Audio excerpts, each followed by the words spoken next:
espírita, que vem com uma terceira revelação para nós, né, muito mais condições de observar não pelas palavras, mas pela conduta, pelo comportamento, né, quem realmente é de Deus, é do Cristo, e que só serve ao materialismo, aos seus interesses pessoais. Vou ter que botar a senha. Agora vou esperar um pouquinho. Eu vou jantando aqui por causa do horário. Ainda diminuiu 5 minutos, né? Entrou. Então, o que acontece? Jesus, na realidade, ele quando mostrou. Agora eu vou concentrar aqui, pensando. Deixa eu botar você assim. Ô, papai do céu.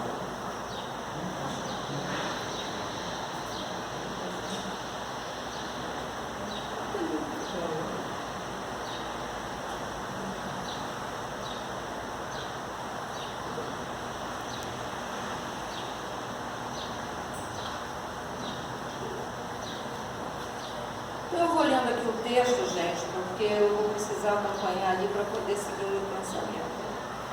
Então ele vai dizendo as instruções dos Espíritos, que eles nos trazem, que esses falsos profetas, eles sempre existiram, sempre existirão, porque nós ainda vivemos muito na ilusão. A gente vive hoje num planeta que está na segunda escala dos mundos. Ele já saiu do primitivo, mas ainda está na segunda escala dos mundos, ou seja, de provas e expiações.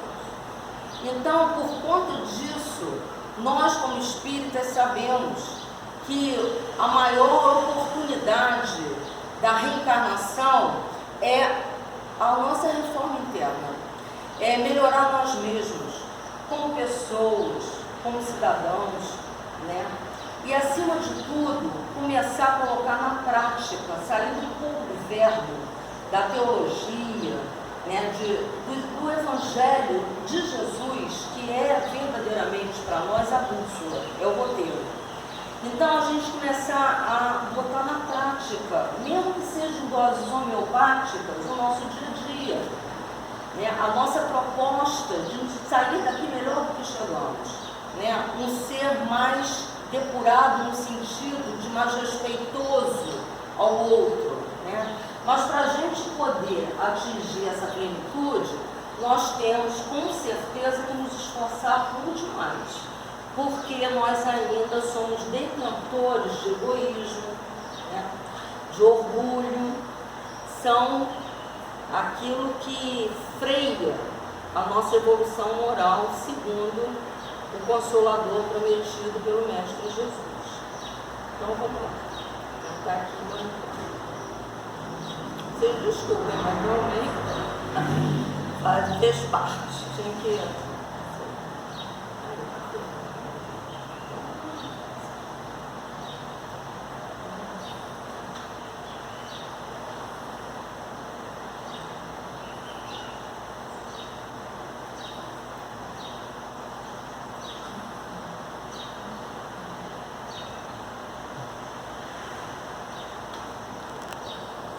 Houve estudo, há condições, né? A gente está sempre amparado, espiritualizado, a gente faz tudo, a gente é só um mero instrumento, né? Então eu vou ler. E ele vai dizendo, o Cristo está aqui, não vades, ao contrário, tende-vos em guarda, porquanto numerosos serão os falsos profetas. Não vedes que as folhas da figueira começam a branquear? Não vede os seus múltiplos rebentos, aguardando a época da floração? E não vos disse o Cristo, conhece-se a árvore pelo fruto? Se, pois, são amargos os frutos, já sabeis que má é a árvore. Se, porém, são doces e saudáveis, direis, abre aspas, nada que seja puro pode provir de fonte má. Jesus, naquela época, ele falava sobre parábolas, e ele usava muito a agricultura, usava muito todo o ofício daquelas pessoas humildes, ao qual ele estava sempre muito próximo, porque ele sempre procurou os humildes, né? Os pacíficos, os mansos. Então Jesus, na realidade, ele explanava daquela forma, porque nós, com certeza, ainda estávamos na primeira infância. Nós estávamos lá. Porque nós somos pessoas que acreditamos, não em dogma, porque a reencarnação não é dogma. A reencarnação é uma lei divina, para que a gente possa, um dia, chegar num quilate de um espírito puro. Então nós precisamos reencarnar várias vezes, para poder um dia chegar nessa depuração moral. Então, naquele tempo, a gente já observa como ele falava da árvore. Olha, se as pessoas, elas podem ter uma oratória maravilhosa, elas podem tirar lágrimas de multidões, fazendo uma palestra que toca o coração de todos, mas nós temos que ver, né, realmente se tudo aquilo que ela fala, que ela diz, lá no cadinho dela, com os mais próximos dela, como chefe de família, ou como esposa, ou como a mãe, ou como o pai, ou como o empregador, ou o empregado, como ela se comporta na realidade com as pessoas. Porque ali é que nós vamos realmente saber quem ela é. No seu aspecto o quê? Mais moral. Porque falar é muito bonito, mas isso não quer dizer que ali esteja realmente um verdadeiro homem de fé. Quando eu falo homem, estou falando homens sábios, né, gente? Homem e mulher, homem não. Então, é necessário que a gente hoje não perca mais tempo, sabe, com essas falácias, com essas palavras ditas pela boca, e às vezes o coração está cheio de quê? De iniquidades, como diz Jesus. Porque não é o que entra pela boca, é o que sai pela boca. Mas não é só o sair, é a gente começar a observar o comportamento. Por isso que quando ele fala aqui da árvore boa, ela vai dar doces frutos. E eles serão saudáveis. Por quê? Porque aquela, vamos imaginar essa árvore, o homem. Homem não. Vamos imaginar os seus frutos são os seus pensamentos, os seus sentimentos, as suas atitudes, o seu comportamento. Então, se ele realmente, ao longo da vida, começar a sempre estar colocando um disfarce, uma máscara, um dia ela vai cair. Porque ninguém consegue ficar enganando o tempo inteiro. Vocês concordam? Então ele vai continuando, isso já naquele tempo, imagina hoje, né? Então desconfiai, porém, dessas palavras, né, pomposas, bonitas, desconfiai dos escribas e dos fariseus que oram nas praças públicas, vestidos de longas túnicas. Desconfiai dos que pretendem ter o monopólio da verdade, porque no tempo de Jesus, eles eram os verdadeiros hipócritas. Eles eram orgulhosos, muito orgulho exacerbado, tinha assim, por se acharem, né, aquele povo que foi escolhido para ser aquele que acreditava no Deus único, enquanto naquela época que eles viveram, havia o politeísmo também, porque os romanos, eles acreditavam em vários deuses, e na realidade os fariseus, né, os escribas, né, os hebreus de modo geral, era um povo que tinha um conhecimento, mas eles tinham muito orgulho, muita vaidade, muita pretensão de achar os detentores da verdade. E eles não passavam, né, aquilo que eles absorveram de um grande profeta, porque o Moisés, ele foi um grande profeta. Ele trouxe uma revelação, que foi a primeira. Amar a Deus sobre todas as coisas e o decálogo, os 10 mandamentos. E o que aconteceu naquele tempo? Naquele tempo foi proibido por Moisés, que também era um grande legislador, que fazia as leis dos homens, porque a lei de Deus é imutável, foi proibido falar com os mortos. Porque naquele tempo o profeta tinha um significado também de adivinhar o futuro, que tinha prodígios, de adivinhar o futuro, e eram também reveladores. Só que nós sabemos que teve profetas que só foram reveladores. Então, trazendo para a nossa atualidade hoje, o Allan Kardec, por exemplo, ele trouxe a terceira revelação, que ele a codificou. Através do Espírito da Verdade, ele foi escolhido para ser o codificador da terceira revelação. Foi mais uma revelação, a terceira revelação. Moisés veio com a primeira revelação. Então, o profeta naquele tempo, ele era aquele ser que tinha realmente condições de fazer revelações. Não é? Moisés tinha uma mediunidade, era considerado o médium de Deus e recebeu ali na primeira revelação os 10 mandamentos. Mas aquele povo, eles começaram a cultuar o bezerro de ouro, porque eles misturavam muitas coisas, era um povo bárbaro, então ele precisou legislar alguma coisa para poder dar um basta naquilo ali. Então foi proibido se falar com os mortos. Isso aí houve ao longo da história, né? Isso até hoje tem muitas pessoas que não acreditam, né? E acham que isso é algo que a gente não deve tocar, porque ainda estão muito presos à lei da primeira revelação. E se a gente observar, Jesus foi o Messias. Ele foi realmente o Filho de Deus, porque ele foi o Cristo planetário, governador do planeta. Jesus é o único modelo guia, porque ele veio com toda aquela sua humildade, com toda aquela sua doçura, ele veio ensinar, não de jeito algum mexer nos 10 mandamentos, porque isso é lei divina, intocável.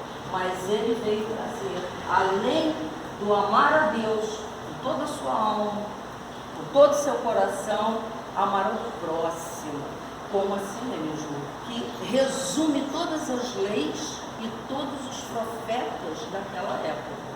Então, Jesus, ele também foi um revelador. Ele trouxe a segunda revelação, a boa nova, o amor incondicional. E ele, com todo aquele seu magnetismo, aquela sua docilidade, ele também sabia ser disciplinador. Teve alguns momentos que a gente sabe que ele chegou lá na hora que estavam mercantilizando no templo, e ele falou, não, isso aqui é a casa do meu pai, então vamos ter respeito. E naquela época, ele incomodou demais. Então a gente começa a ver aí que desde aquele tempo de Moisés já vínhamos tendo essa dificuldade de ser dominado por essas pessoas que tinham um conhecimento intelectual muito grande, mas não eram absolutamente humildes, não eram amorosas e não traziam a revelação de Deus, né, como aquele Deus amoroso, não, mas como um Deus temível, um Deus castigador, um Deus que separava uns filhos dos outros. E nós, com a chegada da segunda revelação de Jesus, a gente observa, né, através da Boa Nova, que todos nós somos filhos de Deus, que Deus é amor incondicional, que Deus só deseja para cada um de nós o melhor, a nossa felicidade. Só que, qual mérito teríamos se tivéssemos tudo pronto? Não, a gente tem que passar, às vezes, por algumas agulhas. Talvez porque nós violamos, talvez nem nessa vida, mas em vidas pretéritas, a lei dele, violamos a lei do próximo e violamos a nós mesmos. Às vezes até trazendo aos nossos pensamentos, ao nosso comportamento, desvios morais tão grandes, que que a gente precisa reencarnar quantas vezes forem necessário para zerar, não é, essas questões morais ao qual nós não entendemos a mensagem. Aí ele vai continuando. O texto é grande, ele vai falar uma parte aqui que desconfiai, pois, dos falsos profetas, principalmente numa época de renovação, que é a presente, a atual, porque muitos impostores se dirão enviados de Deus. Eles procuram satisfazer na terra a sua vaidade, mas uma terrível justiça os espera. Podeis estar certos. Quem trouxe para nós esse item todo 8 foi Erastus, em Paris, 1862. Erastus foi um discípulo de São Paulo. Os falsos profetas da erraticidade. Aí eu já vou entrar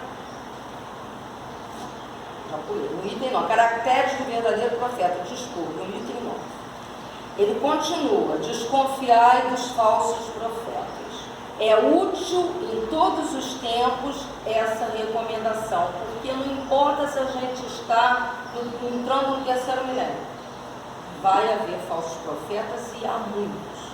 A gente tem que ter olhos de ver, ouvidos de ouvir, porque hoje o véu que nos cegava já está, nos clareando com a chegada do Mestre e hoje com a terceira revelação, que Jesus, ao entregar o Espírito dele ao Pai, um pouco antes, ele se reuniu com o seu apostolado e disse a eles que eles confiassem, porque ele estaria sempre com eles e conosco também.